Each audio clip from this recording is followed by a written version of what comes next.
मैं मीडिया के सामने इस बात का ऐलान करता हूं, जिस तरह मिंबर रसूल से एक मुफ्ती, एक आलिम ये इल्जाम लगाता है कि किरिस सुमैया को बुलाने वाले शेख आसिफ और मुस्तकीम दिखने दिए। मुफ्ती मोहम्मद इस्माइल, मैं आपसे पूछता हूं कि बताओ, मैं आपसे पूछता हूं कि आपका दोस्त वो वकील जो है सिसी हीरे, आपके इलेक्शन जीतने के बाद मुशारफ चौक आकर आपको हार पहनाया कि नहीं?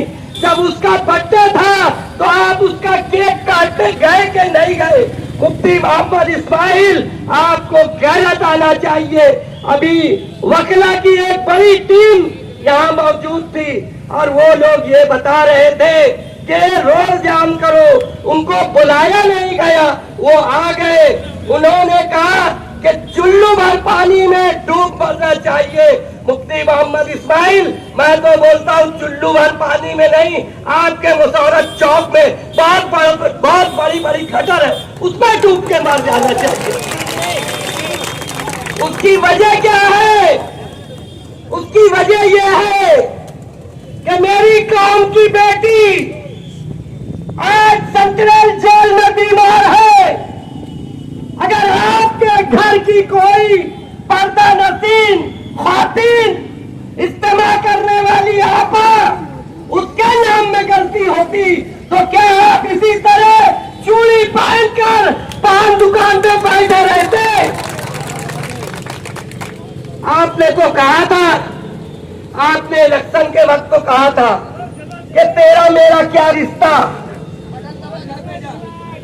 हमारे देश में तेरा मेरा रिश्ता जो है वो अपने अपने मजहब के ऊपर मैं सलाम करता हूँ, लेकिन हिंदुस्तान में हिंदू मुसलमान एकता का रिश्ता है। उसमें हिंदू मुसलमानों को लड़ाने में सबसे बड़ा हाथ किसी का है तो वो मुफ्ती मोहम्मद इस्माइल का है। तुम शहर को संभालोगे?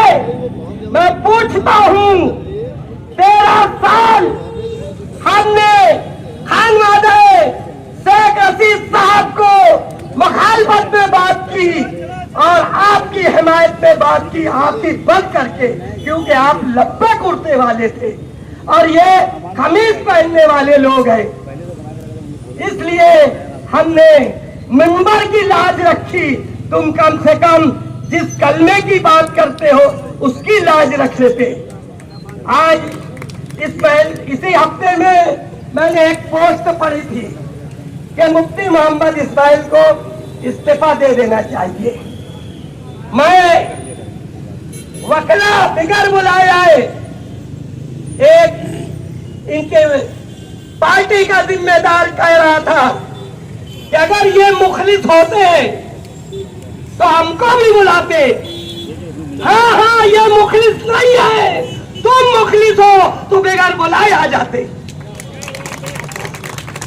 और इनके लिए नहीं आते, कौम की बेटियों के लिए आते। जब तुम कौम की बेटी के नहीं हो सके, माँ बहन बेटियों के नहीं हो सके, तो तुम शहर के भलाई के लिए, शहर की तामीर और तरक्की के लिए कुछ नहीं कर सकते। वो शख्स क्या शहर को संभालेगा जो अपने पार्टी सेक्रेटरी को नहीं संभाल पाया? वो शहर को क्या संभालेगा? जो अतर अशरफी जिसकी जय-जयकार करता था, एक मदरसा में उसने धोखा दिया है, वरना ये हल्फिया बयान दे उसी ईदगाह के मिंबर से कि अतर अशरफी को मदरसे के लिए धोखा दिया कि बैठ नहीं मांगा। हमने सिर्फ एक काम दिया था, वो तुम नहीं कर सके। तुम क्या कौम और मिल्लत को संभालोगे? मेरे अजीज दोस्तों, मेरे भाइयों, मेरा शहर के हिंदू भाइयों से अपील है, पुलिस डिपार्टमेंट से अपील है कि शहर का अमन अगर कोई संभाल सकता है तो वो शहर की आवाम है और शहर को लड़ाने की पूरी जद्दोजहद जारी है। हिंदू मुसलमान फसाद करने की एक मुकम्मल साजिश है। इसलिए डिपार्टमेंट को भी चाहिए कि आपके घर में भी बहनें होंगी, आपकी भी बेटियां होगी, इसलिए अपनी वर्दी का हक अदा करो। मेरे अजीज दोस्तों, मेरे भाइयों, मैं सलाम करूंगा शेख आसिफ साहब को, मैं सलाम करूंगा पूरे मालेगांव के मस्जिद, मदरसे, मंदिर, चर्च की आवाम से की तरफ से मुस्तकीम का कि इन लोगों ने कौम और मिल्लत के लिए, हिंदू मुसलमान एकता के लिए ये कुर्बानी दे रहे हैं। लिहाजा हम सबकी जिम्मेदारी है कि इनकी आंख बने, इनकी ताकत बने, इनका बाजू बने। मेरे अजीज दोस्तों, जब इनका कोई प्रोग्राम होगा, मैं पूछना चाहता हूं, 22 जून को शेख आसिफ साहब ने 5 जिले के लोगों को बुलाया, तो फिरका परस्त तो कहता है कि उसमें अंसारी नहीं थे, ये तुम्हारा बाप भी था। आज जाने कितने लोग थे। पहले अपने बाप को पहचानो तो फिर बोलना कि उसमें अंसारी नहीं था। उसमें अंसारियों की तादाद ज्यादा थी और यहाँ भी अंसारियों की तादाद ज्यादा है। ये नुक्ता मैं खुलेआम साबित करूंगा, मेरे पास प्रूफ है। ये अंसारी, शेख, सैयद, ये झगड़ा लगाने वाले का नाम मुफ्ती मोहम्मद इस्माइल है। तुम अंसारी हो, तुम अंसारी हो, तुम बोलते हो कि जब शेख आसिफ बंबई पद यात्रा लेके जा रहे थे, बोले उसमें अंसारी लोग नहीं है, उसमें बुनकर लोग नहीं है।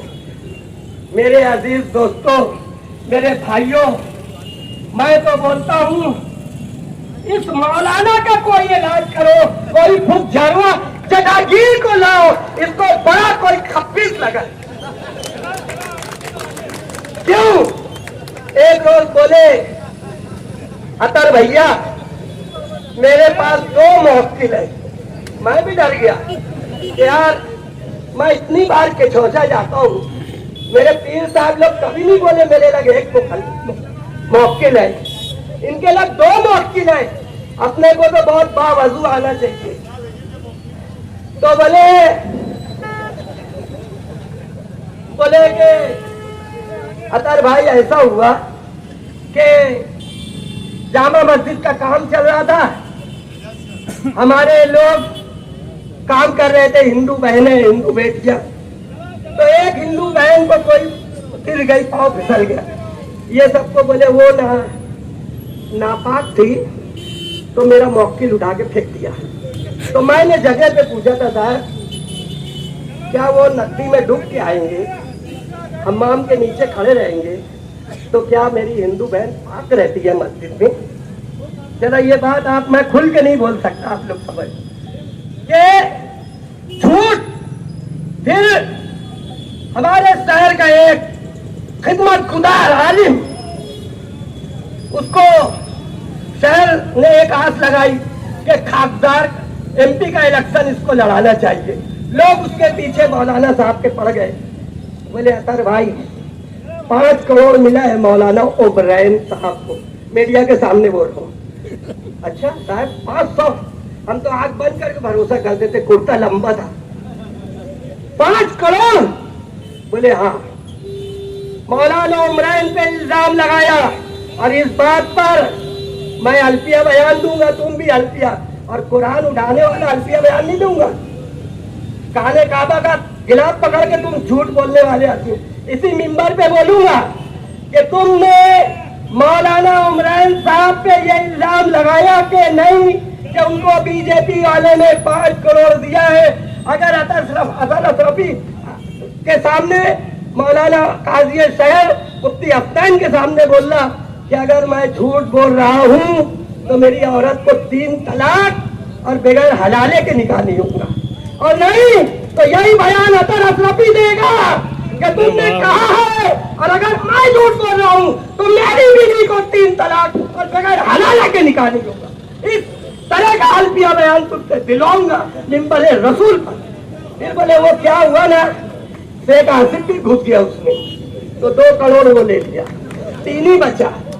फिर एक लोग मेरा भतीजा एजाज पे बोले उसको 1 करोड़ मिला और 1 करोड़ मुस्तकीम को, इनके लगे 1 ही करोड़ बचा, इसलिए वो पीछे आ गए।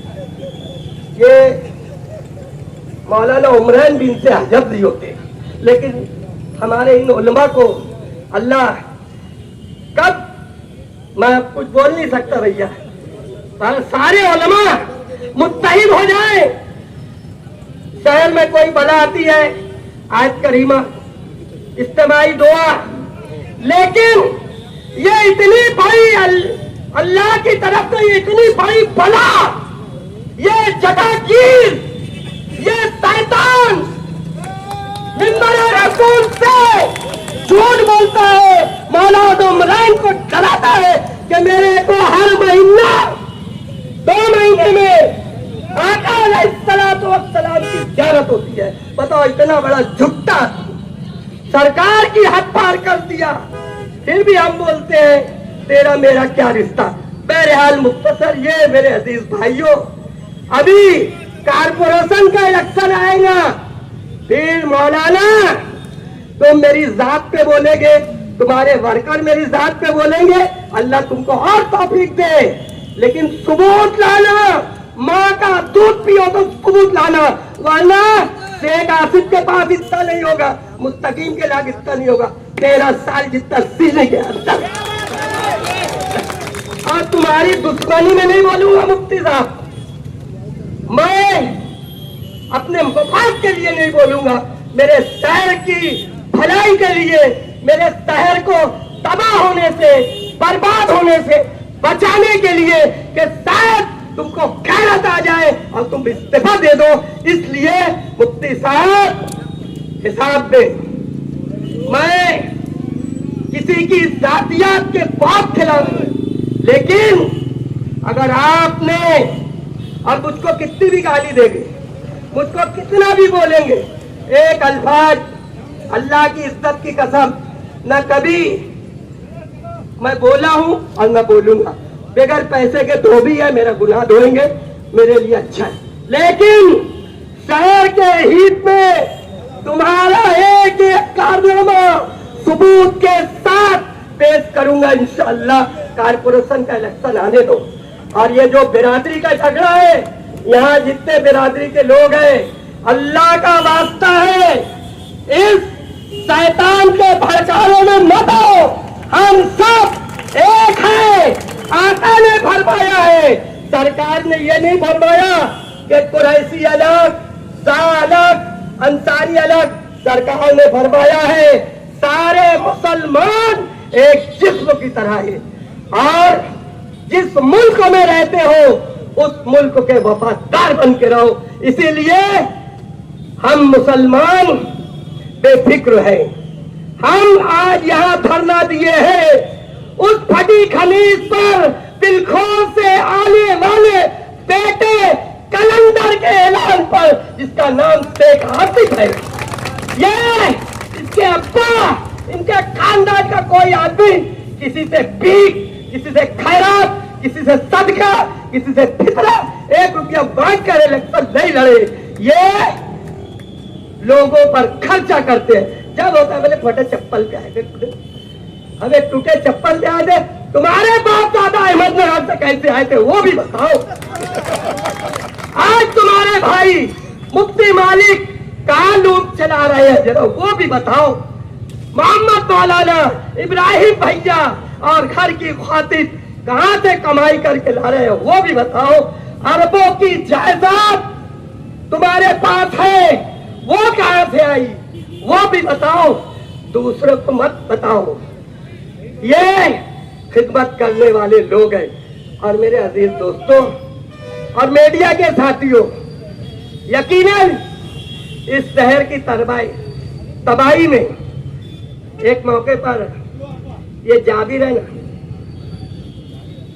ये मुंह का बहुत तेज है, इसके कैमरे के सामने और संभल के बोले 13 साल तो यकीनन 13 साल शहर की तबाही में मेरा भी हिस्सा है। इसलिए शेख आसिफ खानवादे से, मोहम्मद मुस्तकीम डिक्रेडी फैमिली से और आप सबसे मैं माफी मांगता हूँ। अल्लाह ताला मेरी उस खामी को माफ करे और पूरी जिंदगी कफारा अदा करूंगा उस आदमी के खिलाफ। इनकी हिदायत में आप सबकी हिदायत इंशाअल्लाह। मगर शहर की तामीर और तरक्की होना चाहिए। मैं पूरा मालेगांव घूमकर रशीद साहब से मैं अपनी बात खत्म करता हूँ। आसिफ साहब, मैं आपके वालिदे मोहतरम से उम्र में 2 साल बड़ा हूँ। मर्तबे में वो बड़े थे। क्यों? कि वो एमएलए थे और अल्लाह ने उनको लाल बत्ती वाली गाड़ी दी। ये दूसरे के हेलीकॉप्टर में आके देते, पैसा देना पड़ता। और गिरना नदी में लोग फंसे तो वो सोले में कूद जाऊंगा, फंस जाऊंगा। कपड़ा उतारते, जरा बताओ, किसी की जान बचाने के लिए कोई कपड़ा उतार के नदी में जाएगा? अबे ईमानी हरारत होती तो कपड़ा मत उतारो, बुर्का पहनकर मेरी बहनों की मदद करो। सेंट्रल जेल में जिस तरह कौम और मिल्लत के ये मार को शेख आसिफ मुस्तकीम डिक्लेरी मेरी बहन बेटियों की मदद कर रही है। मुफ्ती मोहम्मद इस्माइल, लाल बत्ती की गाड़ी मिली मरहूम शेख रशीद साहब को। सेंट्रल जेल गया उनके साथ। एक तुम हो कि मिल्लत का इस्तेमाल कर रहे हो, एक वो फटी खमीज वाला मेरा भाई। जब जमात वालों को करज गवान में मारा गया, शेख गौस शेख मुनीर बैठा है, पूछो। मैं सेंट्रल जेल गया मेरे शेख रशीद साहब के साथ और 23 दिन सेंट्रल जेल में था मैं। क्यों? कि वो कौम के लिए गया था, वो मिल्लत के लिए गया था, वो जमात वालों के लिए गया था। और आज शेख आसिफ मस्जिद, मीनारे, मंदिर और हिंदू मुसलमान को बचाने के लिए यहाँ रोड पर बैठा है। मुफ्ती मोहम्मद इस्माइल, तुम मसौरत चौक तो बैठ के बैठो। एक बार बैठे थे, वो साबिर गौर ने पता नहीं क्या इशारा किया उसकी गली से, और मैं नहीं था भैया। हाँ, मैं नहीं था, नहीं तो अल्लाह की कसम उनका छुपा ही पकड़ता। भागना नहीं, भागना नहीं। और वो भी भाग रहे साबिर गौहर की गली से, चौड़ी गली से भागते, बारीक गली से क्यों भाग रहे? तो मेरे अजीज दोस्तों, मेरे भाइयों, आप लोगों से मौजूद ये भैया, क्या नाम है आपका?